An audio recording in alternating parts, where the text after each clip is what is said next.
മഴ വിട്ടുനിന്നതോടെ വെള്ളിയാങ്കല്ലിലെ മണൽത്തിട്ടകൾ വീണ്ടും പ്രത്യക്ഷമായി. ഇതോടെ ഭാരതപ്പുഴയുടെ ഭംഗി ആസ്വദിക്കാൻ എത്തുന്നവരുടെ എണ്ണവും വർദ്ധിച്ചു.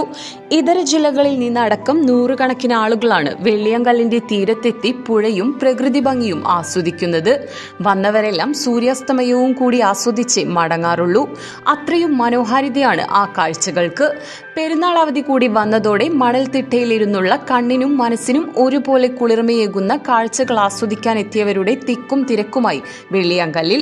കുടുംബമായും കൂട്ടുകാരുമായും ഒറ്റയ്ക്കുമെല്ലാം എത്തുന്നവരുണ്ടിവിടെ. പ്രകൃതി ഭംഗി ആസ്വദിച്ചും സൂര്യാസ്തമയം കണ്ടും വിശ്രമിച്ചുമെല്ലാം ഒത്തിരി സമയം ചിലവിട്ടാണ് ഓരോരുത്തരും മടങ്ങിപ്പോകുന്നത്. എന്തായാലും വന്നവരെല്ലാം ഒരുപോലെ സന്തുഷ്ടരാണ്. പുഴയിലെ ജലനിരപ്പ് താഴ്ന്നതോടെ വെള്ളിയാങ്കല്ലിന്റെ തുറന്നിട്ട ഷട്ടറുകളിൽ ഭൂരിഭാഗവും അടച്ചെങ്കിലും കാഴ്ചകളുടെ മനോഹാരിതയ്ക്കെന്നോണം 1-2 ഷട്ടറുകൾ ഇപ്പോഴും അടച്ചിട്ടില്ല. അതിലൂടെയുള്ള വെള്ളത്തിന്റെ കുത്തിയൊഴുക്കും വിനോദസഞ്ചാരികളുടെ മനം കവരുന്നുണ്ട്. പെരുന്നാൾ അവധി വെള്ളിയാങ്കല്ലിന്റെ മണൽത്തിട്ടകളിലിരുന്ന് കഥ പറഞ്ഞും ഓർമ്മകൾ അയവർത്തും വിശ്രമിച്ചുമെല്ലാമാണ് മുതിർന്നവർ ആസ്വദിച്ചതെങ്കിൽ ആ മണൽത്തിട്ടകളിലൂടെ ഓടി നടന്നും കളിച്ചും ചിരിച്ചുമാണ് കുട്ടികൾ കളറാക്കിയത്.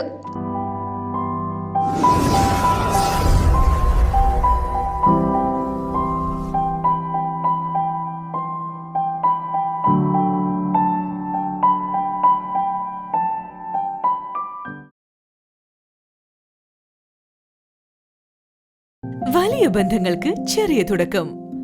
ഒസ്രാ golden diamonds. Believe in purity. Perinthalmanna road, Pattambi.